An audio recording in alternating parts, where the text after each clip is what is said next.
Australia के खिलाफ Perth test के लिए टीम इंडिया की प्लेइंग 11 तय। बुमराह गौतम ने किए प्लेइंग 11 में बदलाव। देखिए किन किन खिलाड़ियों को मिलेगा मौका। तो जी हां, बात हो रही है भारत बनाम ऑस्ट्रेलिया 5 मैचों की बॉर्डर गावस्कर ट्रॉफी एक टेस्ट सीरीज की, जो इस वक्त सबसे ज्यादा चर्चा में है और ये 2 महीने तक चलेगी, जिसका आगाज 22 नवंबर से पर्थ टेस्ट मुकाबले से होने जा रहा है और जिसके लिए महज कुछ ही मिनटों और घंटों का समय रह गया है। सबसे बड़ा सवाल टीम इंडिया के लिए है कि टीम इंडिया की प्लेइंग 11 क्या होगी, क्योंकि ऑस्ट्रेलिया में ऑस्ट्रेलिया को हराना बहुत डिफिकल्ट है। उसके लिए पर्थ में प्लेइंग 11 का चुनाव बहुत सही तरीके से और सोच समझ कर होना होगा। कप्तान रोहित शर्मा नहीं है आपके शुभमन गिल इस मुकाबले के लिए अवेलेबल, मोहम्मद शामी भी अवेलेबल नहीं है, तो बहुत सारे बदलाव है।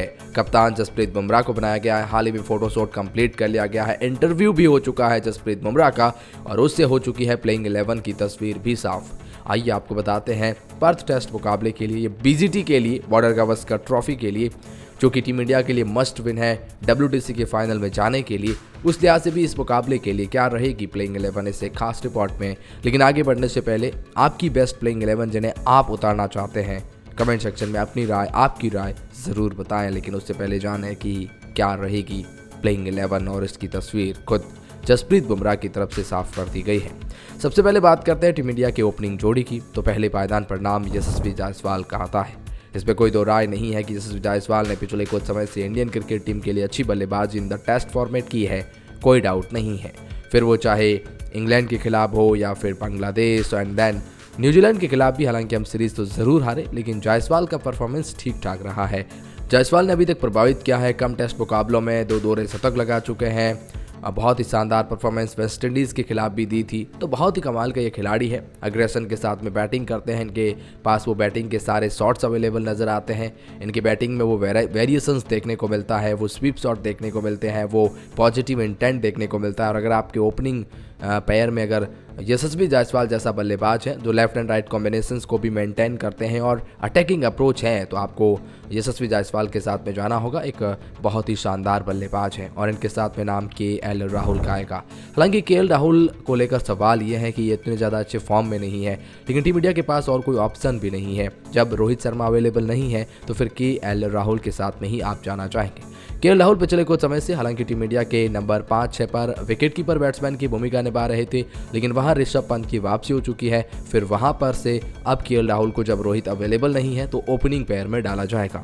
देखने वाली बात यह है कि KL राहुल ने इंडिया के लिए जो ऑस्ट्रेलिया में एक पहले टेस्ट सीरीज हुई थी, जहां दूसरी टीम इंडिया की थी, उसमें KL राहुल जरूर खेले थे, लेकिन उतनी अच्छी बैटिंग वहां पर भी नहीं कर पाए। काबिलियत तो बहुत अच्छी है KL राहुल के पास, लेकिन उतना अच्छा इंप्लीमेंट हो नहीं रहा है। अब देखने वाली बात है इस टेस्ट सीरीज में कैसे वो करेंगे, लेकिन या ओपनिंग पेयर में KL राहुल और यशस्वी जायसवाल का खेलना तय है। नंबर 3 पर देवदत्त पड्डीकल का नाम तय हो चुका है। पिछले कुछ समय से देवदत्त पड्डीकल घरेलू क्रिकेट में और लगातार टेस्ट फॉर्मेट में अच्छा कर रहे हैं, बैटिंग में अच्छे वेरिएशंस दिखा रहे हैं, लेफ्ट एंड राइट कॉम्बिनेशंस के लिए भी जरूरी बन जाते हैं। आपके टॉप 3 में 2 लेफ्ट हैंडेड बल्लेबाज हो जाएंगे। Devdutt Padikkal in the number 3 Shubman Gill available नहीं है, तो उसके रिप्लेसमेंट के तौर पर बहुत ही शानदार खिलाड़ी है। देखने वाली बात है ये उस चीज़ को कैसे भुनाते हैं। नंबर 4 पर बताने की ज़रूरत नहीं, Virat Kohli, king Kohli, chase master Kohli, जिसका दीवाना फिलहाल पूरा ऑस्ट्रेलिया हुआ पड़ा है। हर न्यूज़पेपर पे, हर आर्टिकल में विराट कोहली के चर्चे हैं। हर क्रिकेटर्स फॉर्मर जो ऑस्ट्रेलिया के हैं, जो BGT पर भविष्यवाणी कर रहे हैं, उनके भी विराट कोहली पर चर्चे हो रहे हैं और बहुत कुछ बातें भी विराट कोहली को लेकर हो रही हैं। विराट कोहली को अब जो पिछले कुछ समय से रनों का जो थोड़ा सा सूखा पड़ा हुआ है उसे भुनाना होगा और ऑस्ट्रेलिया के खिलाफ जो ऑस्ट्रेलिया प्लान के साथ में आएंगे, जो बाउंसर्स के साथ में आएंगे, उसके खिलाफ विराट कोहली किस तरह से शतकों की बौछार करते हैं, टेस्ट फॉर्मेट पे अच्छी बल्लेबाजी करते हैं। ऑस्ट्रेलिया के खिलाफ बड़े मोमेंट के लिए विराट अग्रेसिव नजर आते हैं। देखने वाली बात विराट कोहली इस चीज़ को कैसे लाते हैं। मिडिल ऑर्डर की आन बान शान के तौर पर, रीढ़ की हड्डी के तौर पर खेलते हुए नजर आएंगे। तो नंबर 5 पर जो नाम आएगा वो फिर नंबर 5 पर जो नाम आएगा वो ऋषभ पंत का आएगा। बतौर विकेट कीपर बल्लेबाज एक बहुत ही अच्छा ऑप्शन है आपके पास। ऋषभ पंत की काबिलियत यह है ना कि ये ऐसे प्लेयर हैं जो गेम चेंजर कहे जाते हैं, जो बड़े मोमेंट के खिलाड़ी हैं। अब ऋषभ पंत ने पिछले बॉर्डर गावस्कर ट्रॉफी के हीरो भी हैं, जो कि लास्ट में हमने गाबा का घमंड तोड़ा था और जो सीरीज़ को अपने नाम किया था, वो क्या ही वाकई में सीरीज़ थी, 2-1 से अपने नाम हुई थी। और ऋषभ पंत की वो बैटिंग शानदार थी, वो अप्रोच शानदार था, वो पॉजिटिव माइंड शानदार था। और अब तो ऋषभ पंत और ज़्यादा मैच्योर्ड खिलाड़ी है और मतलब इस खिलाड़ी की खासियत यही है ना कि ये जब अब खेलता है तो फिर मुकाबले को एक तरफा करता है। बहुत ही कमाल की शानदार बल्लेबाजी करते हैं, पॉजिटिव इंटेंट के साथ में नज़र आते हैं। और या Rishabh Pant is a great player. So या ऋषभ पंत नंबर 5 पर नजर आएंगे, तो नंबर 6 पर ध्रुव जुरैल का खेलना तय है। अब जी ध्रुव जुरैल के लिए भी बातें बहुत सारी हो रही है, लेकिन प्लेइंग 11 में इनका नाम तय माना जा रहा है। बतौर विकेट कीपर नहीं बल्कि बतौर बैट्समैन के तौर पर ध्रुव जुरैल के पास भी बहुत सारी वैरायटी है। वो शॉट्स नज़र आते हैं, वो हालांकि इतना ज़्यादा एक्सपीरियंस नहीं है इंडियन क्रिकेट टीम इंटरनेशनल मैचों का, लेकिन या डेब्यू पहले हो चुका है। लेकिन अब ऑस्ट्रेलिया के खिलाफ ये पहली बार ऑस्ट्रेलिया की सरजमी पर खेलेंगे। ध्रुव जुरैल इंडिया की दूसरी टीम के साथ जुड़े हुए थे, वहाँ पर भी इतने अच्छे फॉर्म तो नहीं थे, लेकिन आप सरफराज खान के साथ जाना नहीं चाहेंगे। आपने ध्रुव जुरैल के साथ जाने का फैसला किया है। अब देखने वाली बात है इस चीज़ को कैसे बुनाते हैं। नंबर 6 पर ध्रुव जुरैल नजर आते हैं, तो नंबर 7 पर जो नाम आएगा फिर वो रविंद्र जडेजा का आएगा, टीम इंडिया के 3D प्लेयर का आएगा। अब 3D प्लेयर इसलिए कहे जाते हैं क्योंकि ये न केवल अपनी बैटिंग से गहराई देते हैं नंबर 7 पर, बल्कि अपनी फील्डिंग एफर्ट से भी बहुत शानदार एफर्ट लगाते हैं। और फिर आप तो जानते ही है ये अपनी गेंदबाजी से, लेफ्ट आर्म ऑर्थोडॉक्स स्पिनर से अगर पिच स्पिनर्स को मददगार साबित होती है तो फिर यहाँ पर रविंद्र जडेजा एक एक्स फैक्टर साबित होने वाले हैं। उस लिहाज से भी रविंद्र जडेजा आपके उस प्रेजेंस ऑफ माइंड में आ जाते हैं और बन जाते हैं नंबर 7 के गहराई वाले बैट्समैन। और लेफ्ट हैंडेड बल्लेबाज है, तो आपको वो लेफ्ट एंड राइट कॉम्बिनेशंस के लिहाज से भी बहुत ही ज़रूरी वेरिएशंस लेते हैं। सो या ये रविंद्र जडेजा नंबर 7 पर है, तो नंबर 8 पर आपके नीतीश कुमार रेड्डी आते हैं। देखिए नीतीश कुमार रेड्डी बैटिंग तो अच्छी करते हैं, लेकिन बॉलिंग को लेकर सवाल रहेगा, क्योंकि तेज़ गेंदबाजी में वो कुछ ओवर तो डाल सकते हैं, जैसे हरभजन सिंह ने कहा आप कुछ ओवर निकलवा सकते हैं, लेकिन एक एक्स फैक्टर नहीं है। या देखने वाली बात है, क्योंकि गेंदबाजी ये कर सकते हैं तेज़ गेंदबाजी, तो उस लिहाज से भी अच्छा होगा। और नीतीश कुमार रेड्डी के लिए अच्छा ये भी है कि वो बैटिंग में गहराई देते हैं नंबर 8 तक। सो नीतीश कुमार रेड्डी आप नंबर 8 पर बल्लेबाजी में गहराई देंगे।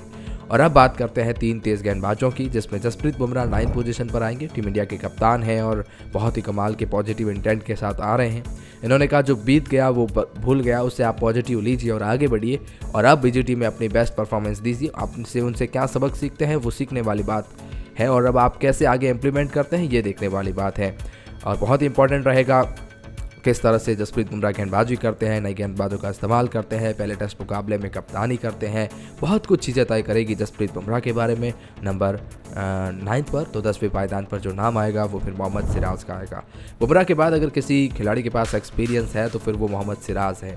देखिए सिराज बहुत ही काबिल तारीफ़ है, पिछली बॉर्डर गावस्कर ट्रॉफी से अपना नाम कमाया था और उसके बाद से लगातार इंडियन क्रिकेट टीम के साथ जुड़े हुए हैं, और अब एक बार फिर जो अपनी फॉर्म अपना वो वेरिएशंस खो चुके हैं, अब वो वापस ढूंढने, और इस पिच पर सिराज को बहुत मदद मिलने वाली है, बाउंसर्स मिलने वाले हैं, बाउंस मिलने वाला है। तो देखने वाली बात है सिराज इन मौक़ों को कैसे भुनाते हैं। बाकी मोहम्मद सिराज नंबर 10 पर, तो 11वें पायदान पर नाम प्रसिद्ध कृष्णा का है।